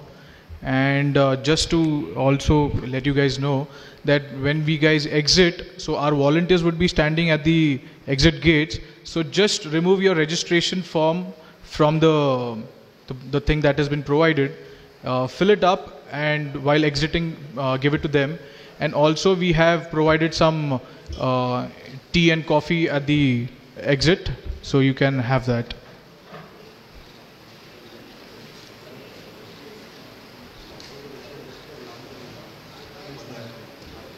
Okay, so you can just drop your registration form at the registration desk while going. Yeah.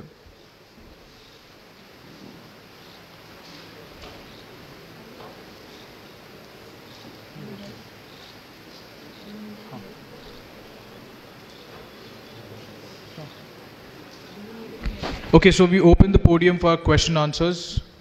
Can we have the mic for the audience, please? Yes. Anybody who would like to ask any question to any of our guests, please? Hello. Good afternoon, all of you. My name is Shehbaz Mania. Sir, my question to you is 2013 से जब syllabus change हुआ तो 13 से 15 तक prelim का pattern अलग था और 17-18 में पैटर्न अलग था। तो सर आपका जो अटेम्प्ट है दोनों भी वो 17 और 18 के हैं। तो आपने पहले इसका अटेम्प्ट ना देते हुए ये दोनों से कोप अप कैसे किया प्रीलिम्स? मतलब सडन चेंज था पैटर्न में, तो और आपने दोनों भी प्रीलिम्स क्लियर किए हैं। तो सर प्रीलिम्स के ऊपर थोड़ा सा एनलाइटन कीजिए। Thank you. 16 और 17 का 17 और 18 का प्रीलिम्स का पेपर पैटर्न अलग था, लेकिन वन थिंग इज दैट कि वो सबके लिए अलग था। जो 4 साल से प्रिपरेशन करी है उनके लिए भी और जो फर्स्ट टाइमर है उनके लिए भी। So you have to make one thing very clear कि जो अनसर्टेनिटी है that is part of UPSC, it's unpredictable public service commission. तो अगर इफ यू हैव नोटिस्ड 17 का मेंस का पैटर्न भी अलग था compare to 16। So this is just to give you level playing field.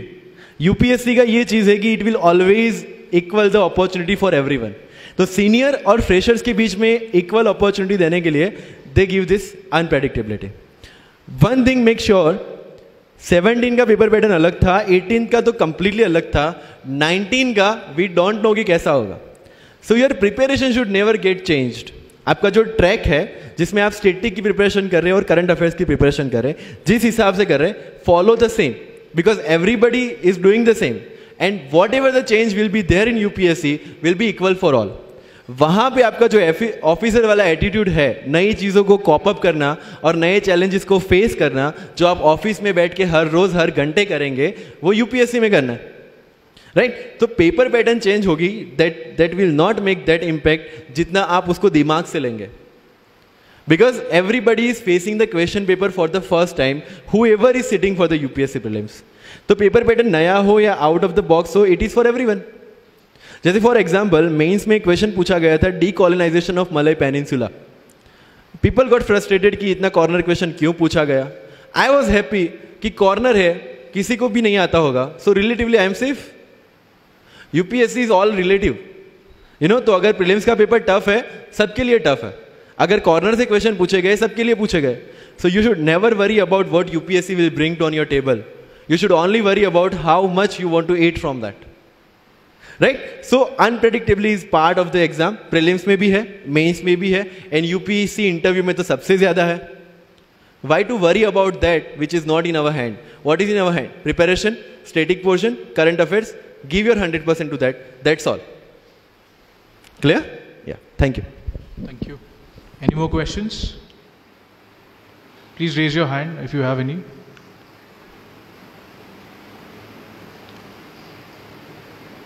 All right. Thank you very much. Okay, we have one more question. We have the question. Yeah.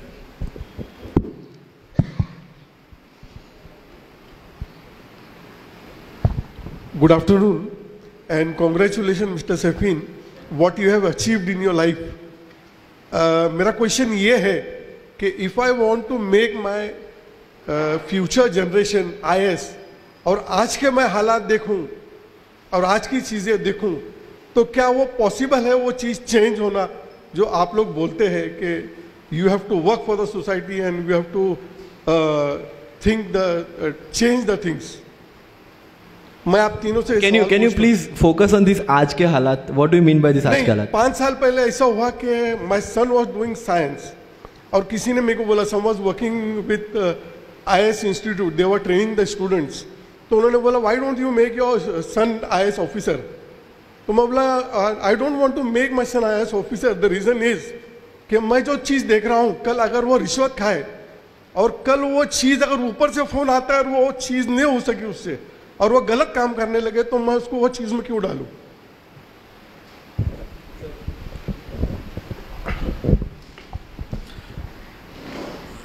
Sir पहले तो मैं कहूँगा कि आपने कहा कि आज के हालात, सर हालात हमेशा ऐसे ही रहे हैं. अगर आप किसी का भी समय लें, किसी बड़े शख्सियत को उठाएं, पैगंबर को उठाएं, तो पैगंबर वो बने ही इसीलिए क्योंकि उन्होंने हालात का सामना किया. अगर हालात अच्छे होते तो पैगंबरों को आने की जरूरत ही क्या थी सर? अब आपका बेटा ये डिसाइड करेगा. अब देखिए, इन साहब ने इतनी बातें कही, इन्होंने अपनी बातों में आंसर दिया. एक आम आदमी की पूरी जिंदगी दर्द से भरी हुई है, बस वो आम है. एक महान आदमी की पूरी जिंदगी चुनौतियों से भरी हुई है.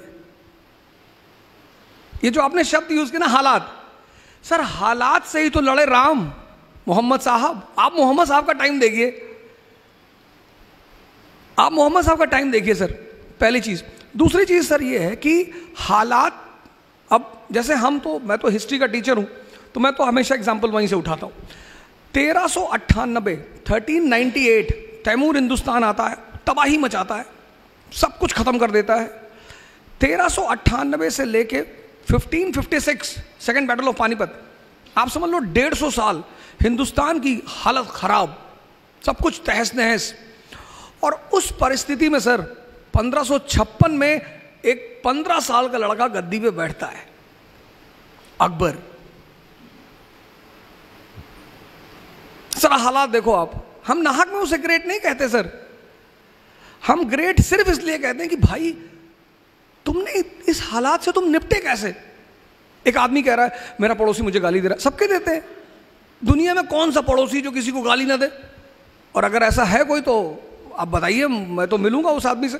लोग कहते हैं मेरे रिश्तेदार मेरे पीछे पड़े। रिश्तेदारों का काम ही है, और क्या करें वो, कि मेरे खाला ने हमको डिमोरलाइज कर दिया कि इतना बड़ा सपना देख रहे हो आईएएस बनने का। अरे कुछ पहले कर लो, अपने माँ बाप की स्थिति देखो। सर काम ही है सर।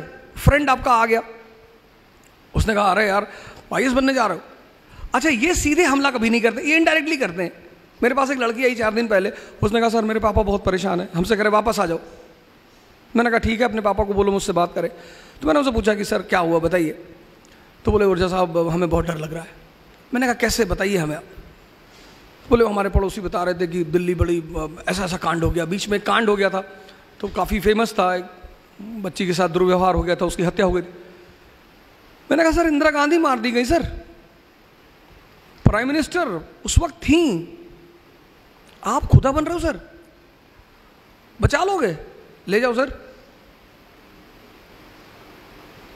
हिस्ट्री ने जिसको भी ग्रेट कहा, सर 51 साल की कैरियर में उस आदमी ने तौहीद इलाही, आज मैं तो यूपी का हूँ, इलाहाबाद का नाम बदल गया, प्रयागराज हो गया, लेकिन कभी अगर मेरी मुलाकात हमारे ऑनरेबल सीएम से होगी तो मैं उनसे बोलूँगा सर इलाहाबाद का नाम तो उसने कभी चेंज ही नहीं किया सर, उसने चेंज ही नहीं किया सर। प्रयाग आज भी वहां मौजूद है। प्रयाग स्टेशन, आप कभी इलाहाबाद जाएंगे तो आप देखेंगे वहां 2 स्टेशन है, एक इलाहाबाद स्टेशन है, एक प्रयाग स्टेशन है। तो प्रयाग तो वहां आज भी है sir. Allahabad is a meeting ground. जैसे मैंने आगरा के बारे में आपको बताया, तो इलाहाबाद में 2 नदियां आके मिलती हैं, यमुना और गंगा। तो आप पूरी नॉर्दर्न इंडिया उस नदी से कवर कर सकते हो। तो वो बेसिकली एक मिलिट्री बेस है सर। आप कभी इलाहाबाद जाओगे तो आप देखोगे गंगा के किनारे वो किला बना हुआ है, आर्मी स्टेशन है। उसने सर पहली बार हिंदुस्तान में, दूसरी बार, पहली बार हर्षवर्धन ने कराया, उसने सारे संतों की मीटिंग कराई सर। ये जो आज आप कुंभ देखने जा रहे हो, इसकी शुरुआत हर्षवर्धन ने की। तो सर टैलेंट ही इसी चीज का है। मालिक ने हमें तोहफा दिया, मैंने आपसे कहा मन, तो वो कहता है कि अब ये दे दिया। 1453 मुसलमान दुनिया की ऊंचाई पे, स्पेन, चाइना सी, कैस्पियन, हिंदुस्तान, यहूदी जमीन पे। सर आज आप देखो यहूदी दुनिया में ऊंचाई पे, मुसलमान जमीन पे। क्योंकि एक चीज मिस कर गए वो, कि हमें समय को समझना है सर। यही तो टैलेंट है, यही तो हिस्ट्री मुर्दों को क्यों छेड़ेगी। उमर साहब थे खैलिफ, आप देखो पुराने जितने भी कैलिफों, आप जो आज अमेरिका में डिपार्टमेंट है रॉकफेलर, वो कहां से आया सर? बगदाद से। उस डिपार्टमेंट को किसने बनाया था? कैलिफ अल हारून ने। उस डिपार्टमेंट का नाम था बैतुल हिकमत। दुनिया के सारे विद्वानों को बगदाद बुलाया जाता था। मैंने तो मास्टर ब्लास्टर सचिन का नाम सुना, आज मैंने मास्टर ब्लास्टर सैफिन को देखा सर। आपके सामने इतना बड़ा एग्जाम्पल बैठा हुआ है सर। यही तो आपने अपने बेटे को गलत मना किया सर। सर मैं माफी चाहता हूं, आपको नहीं करना चाहिए था सर, क्योंकि तब आपको समझ में आता वो टैलेंट जो है ना सर, हो सकता है आपके बेटे के सामने लग जाता द ग्रेट। आज हम जिस दौर से गुजर रहे हैं सर, हो सकता है वो बंदा उस चीज, यही तो चुनौती है सर। मैं एक जगह क्लास लेने गया, मैं अब हिस्ट्री मुझे पढ़ाना है सर, तो और मुझे यूनिटी इन डाइवर्सिटी पढ़ाना है। उन्होंने मुझसे कहा ओझा साहब आपने मुगलों की बड़ी तारीफ कर दी। मैंने कहा सर मैं थोड़ी करता हूँ, इतिहास करता है सर। बोले नहीं आपने कुछ ज़्यादा ही कर दी। अरे मैंने कहा किसकी कर दी सर? मुगल मेडिवल इंडिया हमारा, एक कम्युनल दंगा नहीं हुआ सर। एक क्लास में 100 से ज़्यादा लोग बैठे, मुझे एक दंगा बता दो जब मध्य मेडिवल इंडिया में कोई दंगा हुआ ही नहीं सर। इल्तुतमिश, मौलानाओं का एक डेलीगेशन उससे मिलने के लिए आता है। इम्प्लीमेंट डेथ और इस्लाम इन हिंदुस्तान, उसका गुरु है कुतुबुद्दीन बख्तियार काकी। आप दिल्ली जाओगे तो देखोगे कुतुब मीनार, वो उसी की है, काकी साहब के नाम पे है। सूफी आदमी कुतुबुद्दीन ऐबक मिलने गया काकी से, कहा कि सर ये हमारे जो धार्मिक लीडर हैं ये ऐसा ऐसा कह रहे हैं। उसने पूछा कि ये जो क्राउन रखे हो सर पे कितने का? कहा 5 करोड़ का। कहा ठीक। और मौलाना साहब? बोले 10 रुपए का। तो एक कांस्टेबल भी कैप पहनता है, एक सब इंस्पेक्टर भी पहनता है, एसपीसीटी भी पहनता है, लेकिन हर कैप की एक वैल्यू है सर। वो वैल्यू उसकी थॉट प्रोसेस को डिफाइन करती है। संत अलग है सर, उनको बीच में मत लाइएगा, वो तो कुछ नहीं पहनते। उसने कहा तो तू 5 करोड़ के हिसाब से सोच, 98% नॉन मुस्लिम, हम 2%, हम इन पे शासन कर रहे हैं। क्यों? क्योंकि ये डिवाइडेड है, ये ब्राह्मण क्षत्रिय वैश्य, ये एक दूसरे को देखना नहीं चाहते। यही हमारी ताकत है। अगर तुमने इनके धर्म पे हाथ रखा, ये 98 एक हो जाएंगे, और अगर ये 98 एक हो गए, मैं तो कन्वर्ट हो जाऊंगा। मैं तो यूनिटी ऑफ गॉड में बिलीव करता हूं। सर दास था वो स्लेव, इल्तुतमिश का जीवन स्लेव से शुरू हुआ सर। उसकी बेटी, 50 बेटे थे सर, 50। ग्वालियर में बीमार हो गया वो। उसने अपने बेटों को खत लिखा कि आओ मेरी मदद करो। कोई नहीं गया कि मान लो अब्बा वहां मर गए तो यहां दूसरा भाई कब्जा कर लेगा। उसकी बेटी गई सर, रजिया। उसने कमांड ली अपने हाथ में, ग्वालियर के राजा को हराया सर, ग्वालियर पे कब्जा किया। उसने ग्वालियर में अपनी बेटी का राज्याभिषेक कर दिया। 13वीं शताब्दी का मुसलमान। उसने ग्वालियर में, उसने कहा मेरे बाद मेरी बेटी। नहीं सर, ये मास्टर ब्लास्टर हमारा आपसे अभी आपने शायद सुना नहीं इसको कायदे से। इसने कहा आपको दूसरों को नहीं सुनना सर, आप अपने बेटे को सर फिर से भेजिए, हो सकता है वो भारत को दूसरा अकबर मिल जाए। आज तो सर हमें ऐसे ही लोगों की जरूरत है ना सर। मैंने क्लास में कहा, शुरुआत में जब बोल रहा था, मैंने कहा सच सैफिन से मेरा एक अलग लगाव है। सोच पढ़ने से कुछ नहीं होता। तोतों को भी सिखाते राम राम, पर कोई तोता आज तक अरहत हुआ नहीं हुआ। मालिक की सबसे बड़ी गिफ्ट यही है सर। तो मैं माफी चाहता हूं, लेकिन मैं चाहूंगा कि आप अपने साहबजादे से कहें कि आप जो करना चाहें आप करें, दुनिया कुछ नहीं कर पाएगी सर। मैंने तैफ का एग्जाम्पल दिया था क्लास में। आज दुनिया का दूसरी जो सबसे बड़ी पॉपुलेशन है वो मोहम्मद साहब की फॉलोवर है सर। चुनौतियों से जो लड़े वो हीरो, और चुनौतियों को जो दर्द कहे वो आम आदमी।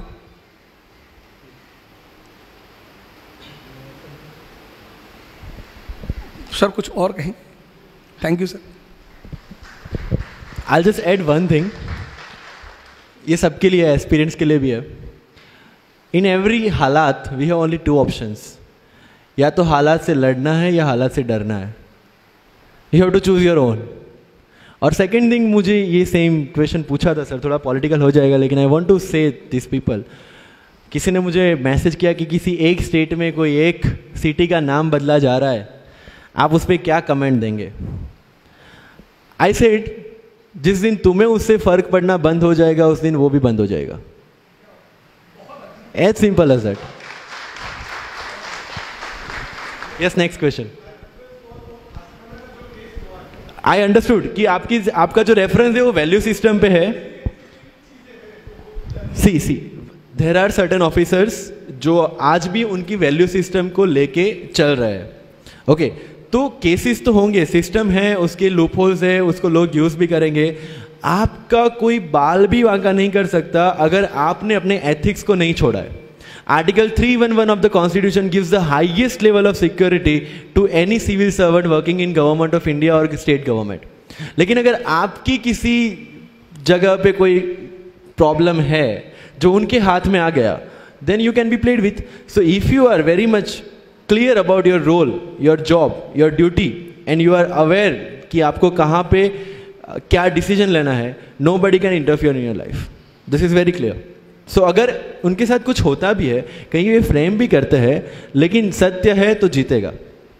These are some values which can never be, modified or replaced. Yes, thank you. Yes, next. Good afternoon everyone. Sir this is Anoop. मेरा सवाल ओझा सर से है. Actually sir presently my age is 28 years and I am working in banking, so it is quite hectic. I mean from 10 to 7. So sir, do you think that I can prepare for UPSC because I have only 2 attempts left and also I can't leave the job. So sir, please guide us.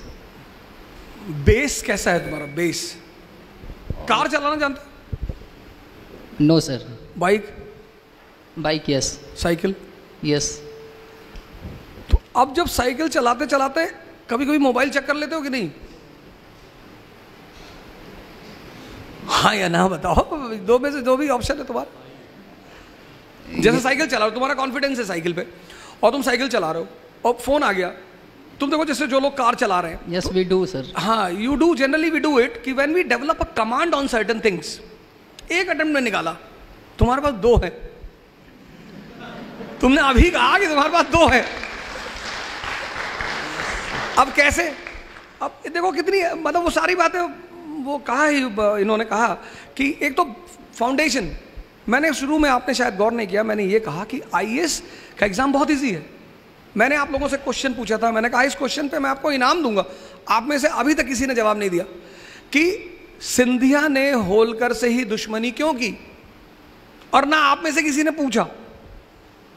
मैं बताता हूं, और इनाम का question है sir. हाँ जी बताएं।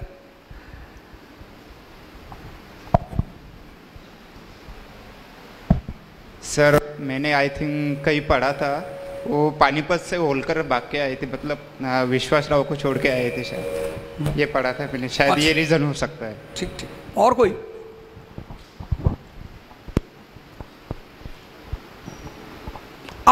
अब देखिए, यही सोचने की बात है। ग्वालियर और इंदौर, मालवा को जो रीजन है ना, वो ओपियम कल्टीवेशन के लिए बहुत फेमस है, अफीम।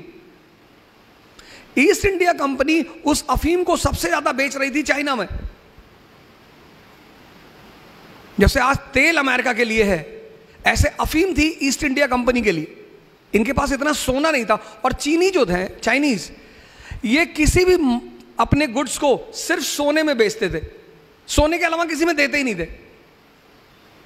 कहते थे सोना लाओ, कुछ और किसी में देना ही नहीं, और इनको अपना सोना बचाना है। तो फिर धीरे धीरे इन्होंने चीन में अफीम का व्यापार शुरू किया। लोग वहाँ के, इसीलिए चीन की हिस्ट्री जब आप पढ़ेंगे उसमें ओपियम वॉर शब्द आएगा आपके पास।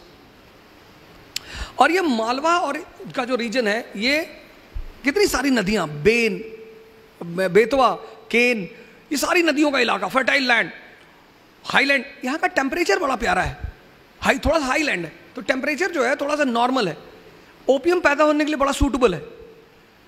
तो अब जिसका भी मालवा पे कब्जा होगा, उसका ओपियम की खेती पे कब्जा होगा, और जिसका भी ओपियम की खेती पे कब्जा होगा, उसके पास पैसा ज्यादा आएगा। मैंने क्या कहा, आपने शायद, मैंने जितनी बातें जो आपसे कही हैं, सर जोड़ो, सर दिमाग का इस्तेमाल करो। ये दिमाग किसी के में लगाने के लिए बिल्कुल नहीं मिला। दुनिया का सबसे बड़ा कुफ्र है, इस्लाम के जो सिद्धांत हैं बेसिकली, वो लगभग सारे धर्मों के सिद्धांत हैं। काफिर, अकबर ने सवाल किया अपने गुरु से, अब्दुल लतीफ से, काफिर कौन? उसने कहा नमाज पढ़ोगे जब, तो जो नमाज पढ़ना, असर की पढ़ना, फजर की पढ़ना, जब भी पढ़ना, पांचों में से मुझे बताना, नमाज पढ़ के मेरे पास आना सीधे, तब मैं बताऊंगा काफिर कौन। तो लड़का सुबह का तो नहीं पढ़ पाया, तो शाम की जब नमाज उसने अदा की तो अपने गुरु से मिलने गया, कहा मैं नमाज पढ़ के आ रहा हूं। बोले कायदे से पढ़ी? बोले हाँ। तो बोले ईमानदारी से बताना कि जब नमाज सजदा कर रहे थे तो सिर्फ मालिक का ख्याल था? उसने कहा ये ना पूछे, ये ना बता पाऊंगा। बोले नहीं, बताना पड़ेगा, तभी मैं तुमको जवाब दूंगा। तो ना ख्याल तो मेरा मीना बाजार का था कि बहुत सुंदर सुंदर लड़कियां वहां घूम रही होंगी और मैं भी चला जाऊं वहीं। तो अब्दुल लतीफ ने कहा जो अफाक में गुम है वो काफिर है। गुम, जीवन संसार में तो रहना है। अब्दुल लतीफ ने कहा जो अफाक में गुम है, अफाक, आप सजदा करने गए, मेरे दोस्त ने दानिश फिरोज शमसी जुमे की नमाज पढ़ने आते, 5 मिनट रुको आ रहा हूं। अब मैं कहता जा ही क्यों रहे हो, तुम मालिक के पास जा रहे हो, सजदा करने, जल्दी में क्यों जा रहे हो? हम प्रधानमंत्री से मिलने गए, अब मैं निकलूंगा उसकी ही मर्जी से, क्योंकि वो मालिक है देश। मैं उससे ये थोड़ी कर सकता हूँ मैं जा रहा हूँ भाई साहब, वो क्या बैठे हो, मारो बैठ, मास्टर कहाँ जा रहा है? जब तुम मालिक से मिलने जा रहे हो, नमाज पढ़ने जा रहे हो, मंदिर जा रहे हो, सर ये देखो 1000 रुपए का फोन लेके चलते हैं, क्योंकि व्हाट्सएप और फेसबुक दुनिया का सबसे बड़ा दुश्मन है।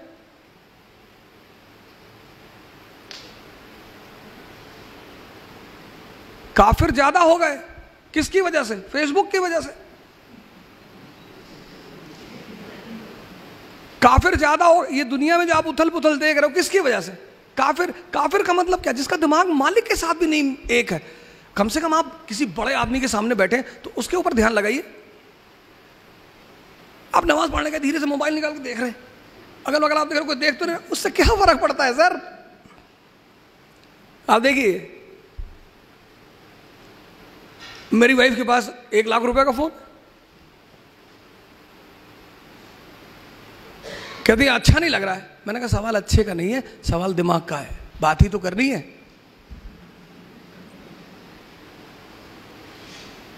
आपके पास 2 अटेम्प्ट है सर जी, एनसी आप पढ़िए बैंक में, कोई बात नहीं। आप हमें हमारा जो एक प्रोग्राम है, टेस्ट सीरीज का प्रोग्राम है, इकरा शुरू करेगी। वो जो टेस्ट सीरीज हम शुरू करने जा रहे हैं, 60 टेस्ट, 60, 1000 क्वेश्चन पर सब्जेक्ट। हिस्ट्री में 1000, पूरी हिस्ट्री आपको क्लास में रिपीट कराएंगे, ऐसे ही क्वेश्चन देकर डिस्कस कराएंगे। और इन्होंने क्या कहा, जब आप एक क्वेश्चन पढ़ते हैं तो उस क्वेश्चन के चारों तरफ भी देख ही लीजिए। तो हमने इसमें लिखा है बुक में, बुकलेट में आपने देखा होगा 1:4 का फॉर्मूला। हम एक क्वेश्चन नहीं करेंगे। इन्होंने कहा कि जब आप क्वेश्चन करते हो तो आप की देखते हो, की में तो सिर्फ एक आंसर दिया है ना, तो आप उसके अगल बगल की चीजों से बच गए। हम यहां वही करेंगे,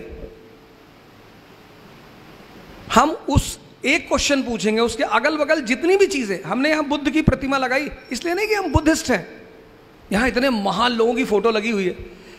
एक और रख दी हमने। आपने गौर किया, आपने में से किसी ने नहीं पूछा कि साहब ये बताइए आप तीनों में से बुद्धिस्ट कौन है? हमने जानते क्यों लगाई? क्योंकि ये दुनिया का पहला पैगंबर है जो रैशनलिज्म की बात करता है। ये दुनिया का पहला पैगंबर है, रैशनलिज्म। आदमी है, मुझे अल्लाह है कि नहीं है, क्या करोगे जान के? प्रॉब्लम बताओ, मेरे बच्चे की शादी नहीं हो रही, हाँ ये बोलो ना, चले आए। वो है या नहीं है तो एक अलग सवाल है। इतनी बड़ी कायनात, इनामदार साहब इतना बड़ा इंस्टीट्यूट चला रहे, उनको हटा दो, ये चलेगा? तो ये तो सवाल ही नहीं कि हम उस पर चर्चा करें। इनामदार साहब हैं, मालिक है यहाँ के, राजा हैं यहाँ के, चला रहे ना, मैनेजमेंट कर रहे हैं ना, कितना बड़ा काम कर रहे हैं। आप कह रहे हैं, आप बताओ इनामदार साहब दुनिया है कि नहीं है? भाई इतनी बड़ी चीज कैसे चलेगी? कोई तो चलाएगा, उस पर तो सवाल ही नहीं। लेकिन पहले आप ये देखो क्यों ढूंढ रहे हो? सर हम चाहते हैं मेरा लड़का डॉक्टर हो जाए, तो उसको क्यों ढूंढ रहे हो? नहीं, वो आशीर्वाद सबको देता है। दुनिया, आप एक अपराधी से नफरत करते हो, वो नहीं करता, और सबको हमेशा देता रहता है। लेकिन कौन ले रहा है, ये तो फर्क, ये सबसे बड़ी चीज, ले कौन रहा है?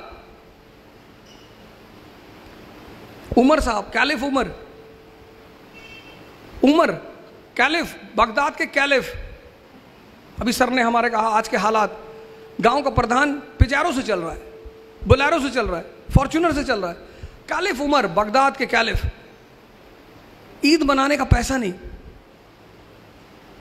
अपने खजांची से कहते हैं कि यार कुछ पैसे दे दो, बच्चों के लिए कपड़े ले लूं, अगले महीने की तनख्वाह में वापस कर दूंगा। खजांची और तेज था, उसने कहा लिख के गारंटी दे दो कि अगले महीने जिंदा रहोगे।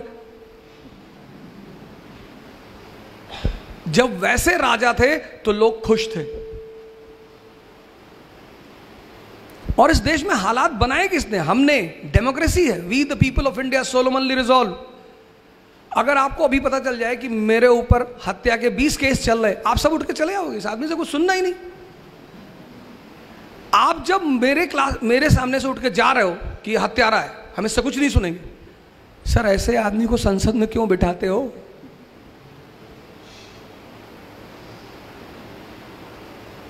हाथ में तो आपसे आके कह देता है मुसलमान खतरे में है, मैं बचाऊंगा। आपसे आके कह देता है मंदिर बनाने जा रहे हैं, बनाओ भाई मंदिर, मस्जिद में कोई दिक्कत, बना लो भैया, बना लो, हम कहां मना कर रहे हैं, एकदम बनाइए सर, हमें तो उस मुद्दे पे बात ही नहीं करनी।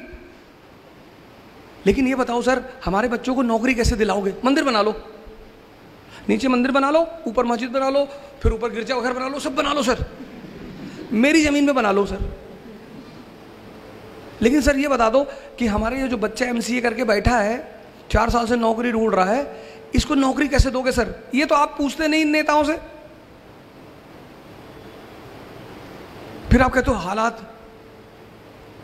अब इस देश के हालात को आप ही लोग बदलोगे, फिर आपकी हिस्ट्री लिखी जाएगी, फिर उसमें से आप में से कोई निकलेगा सैफिन द ग्रेट, समझदार आदमी। तो वो जो हम प्रोग्राम शुरू कर रहे हैं वो सिर्फ इसीलिए कर रहे हैं कि जैसे कोई वीकेंड का प्रोग्राम है, उसका पूरा मोटिव यही है कि हम 4-5 महीने में आपको पूरी चीज रिवाइज करा दें, पढ़ा दें और रिवाइज करा दें। तो वो इस इकरा को यहाँ आने का सबसे मेन थी, यहाँ कोचिंगें बहुत हैं, टीचर बहुत हैं और सब अच्छे हैं, ना तो कोई टीचर बुरा होता है ना कोई कोचिंग बुरी होती है। तो साहब आप लोग क्यों आए? हम खेलने नहीं आए सर, और ना खेलने सिखाने आए हैं, हम जीतने का सिद्धांत जानते हैं सर। खिलाड़ी तो यहां बहुत है, कोच यहां बहुत है, हम सर जानते हैं जीतने का फॉर्मूला।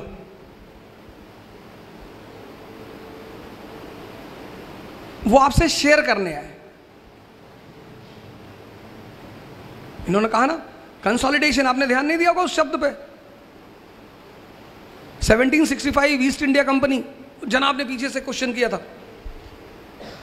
मैं आपके लिए बोल रहा हूं। 1765 ईस्ट इंडिया कंपनी, बंगाल पे कब्जा, हड़बड़ाई नहीं, पहले बंगाल पे कंसोलिडेट किया। C = C, conquest = consolidation. Maratha खाए जा रहे 2 किलो चिकन खा गए, 3 किलो मटन खा गए, खाए जा रहे, भाई हजम भी तो कर ले। फिर बोले डिसेंट्री हो गई, होनी थी। अंग्रेजों ने खाया, हजम किया, जिम गए, एक्सरसाइज किया, 100 साल में पूरे देश पे कब्जा कर लिया। इसलिए मैंने आपसे शुरू ही किया यहां से बोलने के लिए। पहली चीज मैंने आपसे कहा कहानियां हैं, समझना है। दूसरी चीज मैंने आपसे कहा दिशा, डायरेक्शन, सारा खेल डायरेक्शन।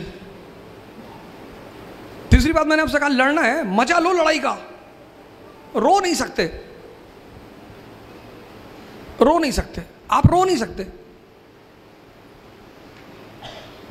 जिसको भी लड़ाई का मजा आ गया, मेरे मामा जी ने मुझसे कहा अरे बड़े बड़े सपने देख रहे हो, कुछ नहीं करोगे, एक दुकान खोल लो गांव में, खाओगे नहीं तो भूखों मरोगे। मैंने कहा भूखों नहीं मरेंगे, आपका जो धन है उसको लूटेंगे, और ऐसी बातें मत कहा करो। फिर उन्होंने मेरी माता जी से कहा बहुत बदतमीज लड़का है।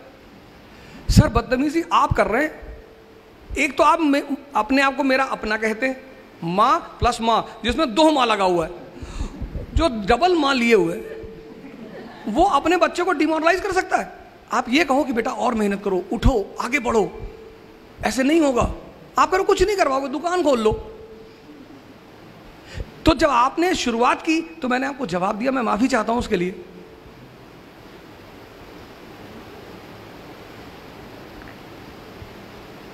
तो पूरा ये खेल है सर, ये सिर्फ एक खेल है। मतलब लास्ट में इन्होंने जो कहा कि अगर आप ये सोचते हैं कि आप गरीब होके पैसा नहीं कमा सकते तो आप धीरू भाई अंबानी को नहीं जानते। क्या बात है, आप क्यों सोचते हैं सर ऐसा? इन्होंने कहा क्या मुसलमानों के साथ डिस्क्रिमिनेशन? ये फैजल साहब खड़े मेरे घर में जाते हैं, मैं अपने घर से बेघर हूं, मेरे घर में मेरा बर्तन अलग है। अब ब्राह्मण घर में गलती से पैदा हो गया, वो कहीं अफगानिस्तान वगैरह में पैदा होना चाहिए था मुझे, और गोश्त का मैं शौकीन हूं, तो उन्होंने मेरे बर्तन अलग कर रखे। मेरी माता जी आती चेक करती कि कहीं इसमें ना खा ले। ये कौन सी डिस्क्रिमिनेशन, किस बात की? और जो डिस्क्रिमिनेशन करता है, आप पूछिए, सामने बैठे, मैं अपने स्टूडेंटों से कहता हूँ मुझसे 2 बात कभी मत बताना, एक अपना नाम और एक तुम्हारे फादर क्या करते हैं। कुछ भी करते हो मुझे फ़र्क नहीं पड़ता, मेरा काम है सबको हेल्प करना। आपके फादर इस देश के प्रधानमंत्री हैं तो भी मैं करूँगा, आपके फादर चपरासी हैं तो भी मैं करूँगा, क्योंकि ये मेरा काम है। तो आप ठीक है। और फिर लास्ट अंतिम बात, आप जो है एवरेस्ट पे चढ़ने चाहते हो कि वहां से चढ़ के ऊंचाई से दुनिया देखेंगे, मजा लेंगे, लेकिन सर हर मजे के साथ एक खतरा है। तो एवरेस्ट में चढ़ने पर एवलॉन्च का खतरा है। आप कह रहे साहब हम खतरा नहीं लेंगे, तो अरावली पे चढ़ जाओ। कौन बोला सपना देखने के लिए आपको? आप सपना भी देखते हो। हमारा काम क्या है, हम ये नहीं कहने आए अरे भैया कोई दर्द नहीं होगा, हम आपको आईएएस बनाने आए, ऐसा उल्टी सीधी बात है, हम नहीं करने आए। दर्द होगा, हम पता क्या बताएंगे आपको कि इस दर्द का मजा कैसे लेना है। आपको ऐसा दर्द हो रहा है, हमको उठो और नाचे, बस नाचते नाचते हो जाएगा आपका काम। और यही काम है कोच का, यही काम है कोचिंग का। मैं आप सबको धन्यवाद दूंगा। और लास्टली मैं चाहूँगा कि हमारी एक टीम है पुणे की, इकरा की टीम है, जिन्होंने पिछले 1 महीने में इतनी मदद की। अशरफ साहब हमारे कहाँ बैठे हुए, ये सामने बैठे हुए हैं, आइए। उसके बाद 1 मिनट पहले वो अशरफ साहब मोमेंटो दे दें जी, मोमेंटो दे दें, फिर मैं आपको इनकी अम्मी अब्बू से मिलाना चाहता हूँ कि आप वो आएँ, वो भी आएँ यहाँ पे। फिर मैं चाहता हूँ लास्टली मेरी टीम आ जाए, मैं एक बार आपको मिलाऊँ कि देखिए साहब इन लोगों ने इतनी मेहनत, 24 घंटे से कुछ लोग हैं जो सोए नहीं हैं, उसमें से अराकान एक साहब इधर ये है। तो मोमेंटो आप दे दें, मेरा क्या है मैं तो ले लूँगा।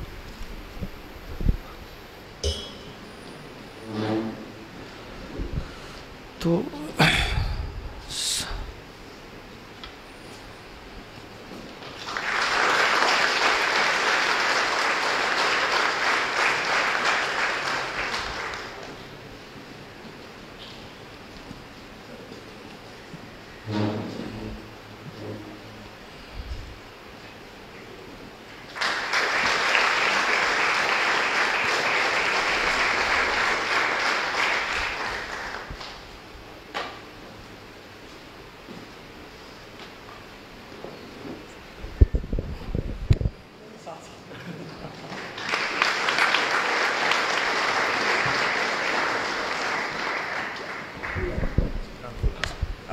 तो मैं चाहता हूं कि सैफिन साहब खुद अपनी अम्मी अब्बू को बुलाएं।